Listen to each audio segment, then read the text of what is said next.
What's up, internet basketball junkies? Today's video is a tutorial I put together for our team to help the learning curve in installing our 2-3 zone. Honestly, I didn't think it was effective in learning. I thought the players would prefer to be on the court learning instead of watching film, but when I tried this, I had a particularly squirrely group of kids, so maybe it was just them. Either way, I thought it would be a valuable share for this community. The first thing we look at is how to align. We see our home base positions, meaning where the players should originally align and get back to if the ball is in a neutral position. We want to present big in our high and wide alignment. Sometimes this can intimidate the offense to play further away from the basket. We taught to stay spread out until the ball gets into scoring range, with both guards having a hand in the passing lane to make the point guard have a hard time to get the ball to the high post. Starting our wings high dared the offense to try to thread the needle to the baseline, which didn't happen very often. Once the ball gets into scoring range, we want our guards to declare ball and high post. This establishes our one in, one out rule, meaning the guard that is in is responsible for covering the high post and keeping the ball out of the middle. The guard that's out is chasing the ball. He has help with the wing, but needs to cover the top of the key on the arrival of the pass. The guards are constantly changing who is in and who is out with each pass. The guard that is in will leave the high post to chase the next pass, and the guard that was out goes from guarding the perimeter to guarding the high post. If we have two out, that means our high post is exposed. We want our guards to have active hands to challenge passes to the outside and to the high post. It's the guard's job to keep the ball out of the high post, and it's a serious job. Once the ball goes into the high post, X5 has to step up and jam the pass. He jams the ball, putting his chest on the high post receiver to prevent him from quickly pivoting to face the basket and survey the court. The forwards then dive to the block to prevent any high-low passes. With the guards defending the high post, they have to deny the pass in, but also leave themselves freedom of movement to get to the next pass. Being late to the wing isn't desired, but it's okay because the forwards cover the wing until the guard can get there. But at the top of the key, the guard cannot be late or it's an open shot. So we cannot be caught underneath the high post, leaving us unable to close on the next pass at the top of the key. Your guards must fly around and move quickly. They're the engine of this defense. If they aren't hustling, the defense will get exposed. Get high energy, quick players to manage these spots in the defense. Length isn't that necessary, but high motor is a must. If you're new to this channel, don't forget to subscribe. Only about 35% of the people watching this video are subscribed. If you're enjoying the content, give this video a like and make sure to hit the bell to get notifications on future videos.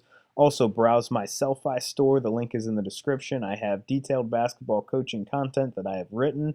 It is for sale. I have thorough materials on many topics, including the circle motion offense, how to run a strength training program, a diamond press, how to build a youth program, a 1-3-1 half-court trap, the European ball screen offense, fundraising for high school basketball, and much, much more. Now let's take a look at the forwards. The forwards align high and want to present large to discourage the ball from being passed through the defense to the baseline from the top. Their job is to close on the wing hard and early when the ball is passed there. The forward cannot be late on this closeout or get stuck under other offensive players. Again, the freedom of movement concept. They stay on the wing until the guard arrives and bumps them off. The forward's job is easier than the guards, but they can't screw up their assignment. Again, they must cover the wing until the guard gets there. It was a cardinal sin in our program to allow a catch-and-shoot three on the wing in this defense. How the forward closes out is very important. We need specific footwork to execute this coverage.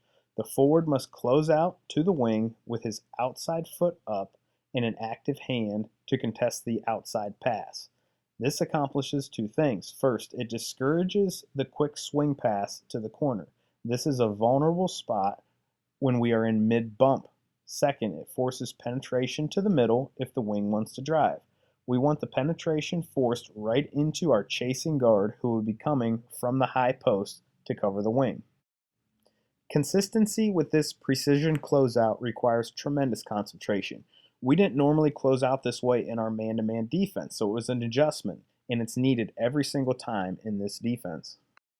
I wanted to take a second to mention my newest product available on my Sellfy store, which is what I call my portfolio, which is not only what I would present to an interview committee to interview for a high school head coaching job, but also every supporting document we use to run our program.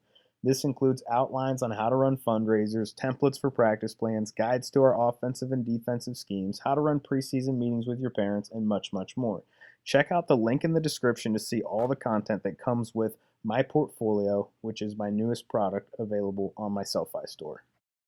Now let's talk about our defense once the ball goes to the wing. Obviously, we have the forward closing and the guard chasing.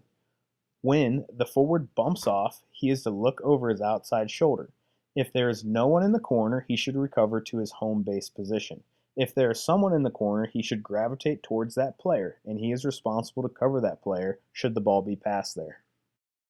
The weak side forward should have 1 foot in the paint, aligning on the lane line. He wants to anticipate the skip pass. He can run this passing lane for steals if the pass is floated. He is responsible to close out on the wing and to take away the skip pass 3-point attempt. If the ball is skipped to the wing, the forward covers it and the guard chases from the high post to bump.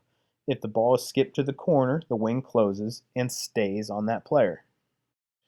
Another reminder to subscribe to the channel if you haven't already and hit the bell to get notifications on future videos. Also, if you have questions about this content or any other content that you've seen on my channel, don't hesitate to shoot me an email.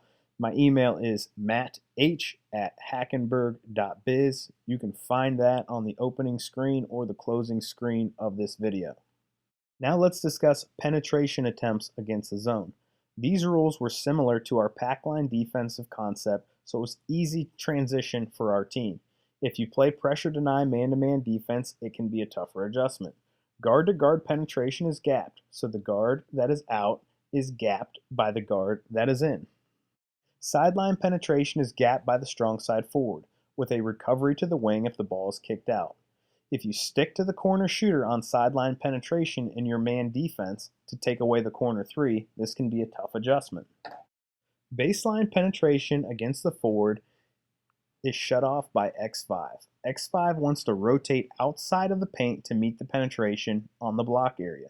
The guard should be sinking in to cover passes to the interior of the defense, but this is not a position we want to be in as a team, and can be limited if the guards and forwards execute quick bump-offs when the ball is passed from the top of the key to the wing.